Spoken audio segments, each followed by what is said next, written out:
नमस्कार दोस्तों, आज की इस YouTube वीडियो में हम बात करेंगे गॉस या गास की प्रमेय। ठीक है।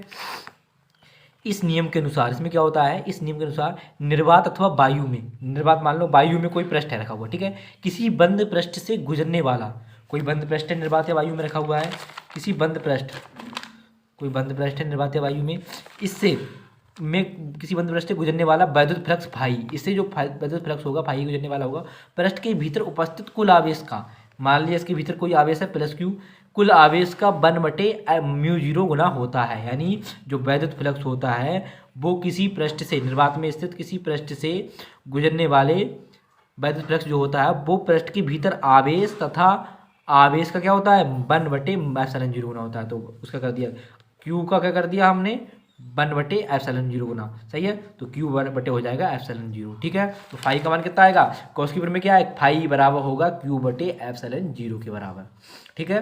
वही लिखा है मैंने, बहुत अच्छी डेफिनेशन है। निर्वात अथवा वायु में किसी बंद पृष्ठ से गुजरने वाला वैद्युत फ्लक्स फाई जो होगा वो पृष्ठ के भीतर उपस्थित कुल आवेश क्यू का कितना होगा 1/ε0 गुना होता है, अर्थात फाई बराबर हो जाएगा क्यू बटे ε0। देखो दोस्तों, अब फाई बराबर क्या होगा क्यू बटे ε0, लेकिन फाई बराबर क्या फार्मूला मैंने बताया था अभी बंद पृष्ठ के लिए, E vector dot D A vector. तो यहाँ पर फाई की जगह लिख सकता हूँ मैं E vector dot D A vector बराबर ये किसको हो जाएगा क्यू अपॉन ε0 के, ठीक है। ये आ गया हमारा फार्मूला निकल के, ठीक है, गॉस की प्रमेय की सहायता से, ठीक है। अब गॉस के नियम की उत्पत्ति, मान लो यहाँ लिखा मैंने, माना कोई बिंदु आवेश प्लस क्यू, कोई बिंदु आवेश है प्लस क्यू पृष्ठ ए के भीतर, एक पृष्ठ है पूरा हमारा, इसके भीतर क्या है एक बिंदु आवेश है प्लस क्यू, इस पर रखा बिंदु ओ पर स्थित है, वो बिंदु पर रख दिया। पृष्ठ पर बिंदु पी के चारों ओर, एक पृष्ठ पर बिंदु हमने पी लिया, इसके चारों ओर क्या है एक सूक्ष्म क्षेत्रफल पर डीए लगेगा। ये क्षेत्रफल इसका, ये बिंदु पी के चारों ओर क्या क्षेत्रफल है डीए है, देखो मैं लिखा है यहाँ पर डीए, जो बिंदु पी के चारों ओर क्षेत्रफल कौन सा है डीए। क्षेत्रफल सदिश डीए की दिशा बिंदु पी पर अवलंबित बाहर की ओर होगी, देखो बिंदु पी पर कैसी अवलंबित की ओर, लंबत है नहीं है। अब माना OP बराबर आर, ये O से बिंदु P तक की दूरी कितनी मान ली R। अब यहाँ पर प्लस क्यू आवेश है, जब तीव्रता होगी तो बाहर की ओर होगी, बताया था मैंने। यहाँ पर क्या है आगे, बिंदु आवेश Q के कारण बिंदु P पर वैद्युत क्षेत्र की तीव्रता। देखो पहले यहाँ पर मैं दोबारा पूरा ये चित्र आपको समझा रहा हूँ, ये कैसे बना क्या है अच्छी तरीके से समझना। जैसे देखो यहाँ पर पहले हमने माना कि कोई, देखो ये माना एक बिंदु आवेश प्लस क्यू पृष्ठ ए के भीतर बिंदु ओ पर स्थित है, पृष्ठ ए मान लीजिए ये पूरा जो है वो पृष्ठ ए है, ठीक है। अब देखो यहाँ पर आगे कह रहा है ये कि बिंदु आवेश प्लस क्यू पृष्ठ ए के भीतर बिंदु ओ पर स्थित है, कहाँ पर स्थित है, मान लीजिए यहाँ बिंदु ओ है, इस पर कौन सा आवेश है प्लस क्यू आवेश स्थित है, ठीक है।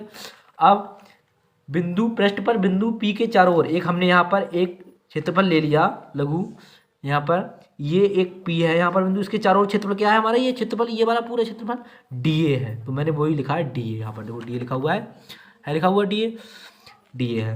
अब इसे इससे मिला देंगे इस तरीके से, ये हमारा बन जाएगा, यहाँ पर क्या बन जाएगा घन कोण डी ओमेगा। बताया था मैंने, कोई अगर क्षेत्रफल छोटा क्षेत्रफल अगर केंद्र पर कोण अंतरित करता है वो कौन सा करता है डी ओमेगा, वो कहलाता है हमारा घन कोण। ये बीच की दूरी हमने मान ली OP, ये मान ली हमने बीच की दूरी कितनी मानी है ये वाली R।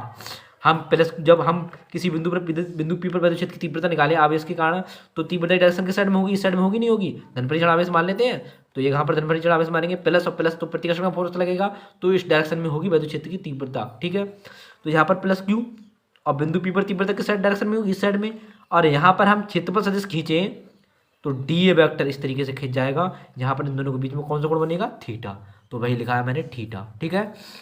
सेम पूरा हो गया। अब बिंदु आवेश Q के कारण बिंदु P पर वैद्युत क्षेत्र की तीव्रता, इस बिंदु प्लस Q आवेश के कारण इस पर P पर वैद्युत क्षेत्र की तीव्रता क्या होगी, E बराबर फार्मूला होगा वही 1/4πε0 Q बटे R स्क्वायर, वही फार्मूला लगा दिया हमने, ठीक है। इसमें देखो क्या है डीए क्षेत्रफल है, डीए क्षेत्रफल से पहले वैद्युत फ्लक्स कितना जाएगा ये निकालेंगे, तो इसमें क्या होगा डीए वेक्टर है, छोटा सा क्षेत्रफल है हमारा, इसमें वैद्युत फ्लक्स किससे निकलेगा, एक फार्मूला होता है फाई बराबर E vector dot DA vector, होता है एक फार्मूला। यहाँ पर डी फाई छोटे से क्षेत्रफल के लिए निकाल रहे हैं तो छोटा सा क्षेत्रफल लगा लिया हमने, वैसे तो फाई ई बराबर होता है E vector dot A vector होता है, लेकिन जैसे हम छोटे से निकालेंगे तो ये हो जाएगा डी फाई ई बराबर E vector dot D A vector, छोटा सा क्षेत्रफल और छोटा सा उसके लिए वैद्युत फ्लक्स, यानी छोटा सा क्षेत्रफल है तो इस क्षेत्रफल के लिए हम वैद्युत फ्लक्स निकालेंगे तो छोटा वैद्युत फ्लक्स निकलेगा इससे, ठीक है। तो क्या करेंगे यहाँ पर ई बराबर फार्मूला लिख दिया मैंने 1/4π0/Q क्यू आर स्क्वायर। अब क्या करेंगे इसका, अब फाई का मान रखाएंगे यहाँ पर फाई डी फाई का, पहले उसी क्षेत्रफल ये वाले क्षेत्रफल डी ए के लिए हम सूत्र लगाएंगे किसका, वैद्युत फ्लक्स का। तो डी फाई हम जानते हैं डी फाई ई, जो छोटा वैद्युत फ्लक्स होगा वो किसके बराबर होगा, E vector dot D A vector. यहाँ पर देखो यहाँ है छोटे से के लिए निकालना है, ठीक है। तो डी फाई ई लगा दिया हमने। अब क्या करेंगे आगे, जैसे ही डॉट हटाएंगे तो क्या जुड़ जाएगा, कॉस थीटा, ये हो जाएगा हमारा ई डी ए कॉस थीटा। कौन कितना है, थीटा डिग्री है, देखो यहाँ थीटा है नहीं, ये थीटा डी ए और डी वेक्टर ई वेक्टर के लिए। अब इसमें क्या करेंगे हम, डी फाई ऐसे रहने दिया, ई का मान लगा देंगे ये पूरा ई की जगह, अब सेम वैसे उतार देंगे, देखो उतार रहे हैं हम, मैंने लिख दिया डी फाई ई ऐसे लिख दिया बराबर, देखो दिख रहा है अब, तो डी फाई ऐसे लिख दिया मैंने। अब आगे क्या करेंगे हम, ई का मान रखेंगे 1/4πε0 क्या था, Q/r², यही तो था ई का मान, डी फाई लिख दिया, 1/4πε0 लिख दिया, Q/r² लिख दिया, ठीक है। अब क्या करेंगे, साथ में क्या था, डी ए कॉस थीटा, देखो यहाँ पर डी ए कॉस थीटा, ठीक है। अब देखो यहाँ पर क्या हो जाएगा, डी ए कॉस थीटा लिख दिया मैंने, ये देखो यहाँ पर क्या था, D phi E D A cos theta था, तो यहाँ पर ई का मान रख दिया क्या, 1/4πε0 Q/r², और डी ए कॉस थीटा ऐसे उतार लिया मैंने संग में, देखो गुणा में, देखो ई का मान लगाया, उसके बाद में पूरा ई का मान लगा दिया, देखो इसके संग में, तो डी ए कॉस थीटा ऐसे उतार लिया मैंने। अब क्या करेंगे, देखो ये आया हमारा छोटे से के लिए, तो ये क्या करेंगे आगे, ये कर रहे हैं हम आगे, इसे सॉल्व कर रहे हैं, तो ये हो जाएगा हमारा डी फाई ई बराबर, ये हो जाएगा क्यू की एक गुणा कर दी Q/4πε0, और इसके डी ए कॉस थीटा के बटे में ले लिया हमने r², ठीक है।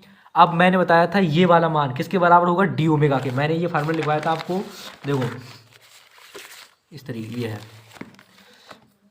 डी ए कॉस थीटा बटे r² किसके बराबर होगा, डी ओमेगा। कब होगा, जब डी ए वेक्टर, ये वाली लाइन किसकी थी, वैद्युत क्षेत्र तीव्रता ई की है यहाँ पर उस वाले प्रूफ में, तो ई वेक्टर और डी ए वेक्टर है, इसके बीच में कितना कोण बनना है, थीटा, तो क्या फार्मूला लगता है, डी ओमेगा बराबर लगता है डी ए कॉस थीटा बटे r², ठीक है। जिसने वीडियो नहीं देखी हो वो देख लेना, इसलिए मैंने आपसे कहा था इसकी जरूरत पड़ेगी। तो यहाँ पर डी ए कॉस थीटा बटे r² मान लगेगा किसका, डी ओमेगा का मान है, और डी ओमेगा, पूरे ओमेगा का मान कितना है, सिर्फ ओमेगा का, ये तो छोटे से ओमेगा के लिए डी ए कॉस थीटा बटे r², पूरे ओमेगा की बात करें तो कितना मान होता है उसका, 4π। तो यहाँ पर देखो आगे आ जाओ, यहाँ पर देखो डी, यहाँ लिख रहा हूँ मैं, डी ए कॉस थीटा बटे r² बराबर है किसके, ये डी ओमेगा के, ठीक है, डी ओमेगा के बराबर लिख दिया मैंने। अब आगे क्या करेंगे, डी फाई ई बराबर हो जाएगा Q/4πε0 D O cos theta बटे r² किसके बराबर होगा, डी ओमेगा की, सही है। डी ओ कॉस थीटा बटे r² का मान रख दिया मैंने डी ओमेगा, इसे ब्रैकेट में बंद करके लिख दो यहाँ पर, ठीक है, लिख दिया। अब आगे क्या करेंगे, ये छोटे से के लिए निकाला था हमने, किसके लिए, ये इसके लिए, छोटे से के लिए। अब अगर हम पूरे के लिए निकालें तो क्या करेंगे, पूरे के लिए निकालने के लिए इंटीग्रेशन करेंगे, दोनों तरफ इंटीग्रेशन कर दे रहा हूँ मैं, ठीक है, दोनों तरफ इंटीग्रेशन करूंगा मैं, ठीक है। तो दोनों तरफ समाकलन करने पर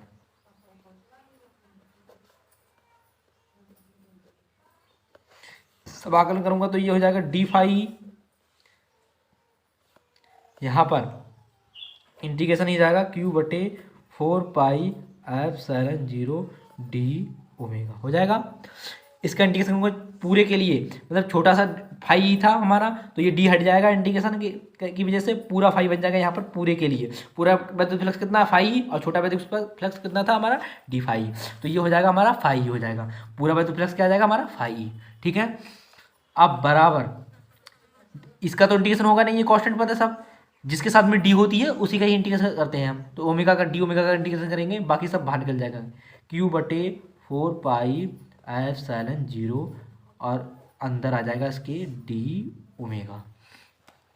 यहाँ पर फाई मैंने ऐसे लिख दिया बराबर क्यू बटे 4 पाई एप्सिलॉन 0। अभी मैंने बताया था ओमेगा का मान ये डी ओमेगा पूरा इंटीग्रेशन करेंगे, मतलब इसका इंटीग्रेशन कर रहे हैं तो इसका मतलब ओमेगा का मान, पूरे ओमेगा का मान, इंटीग्रेशन का मतलब ओमेगा का मान। यहाँ डी ओमेगा की लिख दूँ मैं, अगर ओमेगा तो ओमेगा लिख दिया, सही है। और ओमेगा का मान कितना होता है, अभी मैंने बताया था ओमेगा का मान होता है 4 पाई।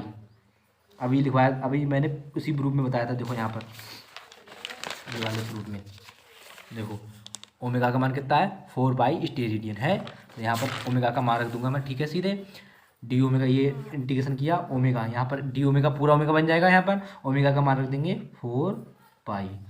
4 पाई से 4 पाई ख़त्म, क्या आ गया फाई बराबर आ गया हमारा Q/एप्सिलॉन 0, ठीक है। और यही क्या है हमारा गॉस के नियम का प्रूफ है, यानी किसी बंद पृष्ठ से गुजरने वाला बंद फ्लक्स फाई जो होता है वो कुल आवेश के 1/एप्सिलॉन 0 गुना के बराबर होता है। यही हमारा प्रूफ था, ठीक है। आपको कुछ समझ में नहीं आया हो आप तुरंत कमेंट करके हमें बताइए कहाँ प्रॉब्लम है, हम आपको वहाँ पर समझा देंगे।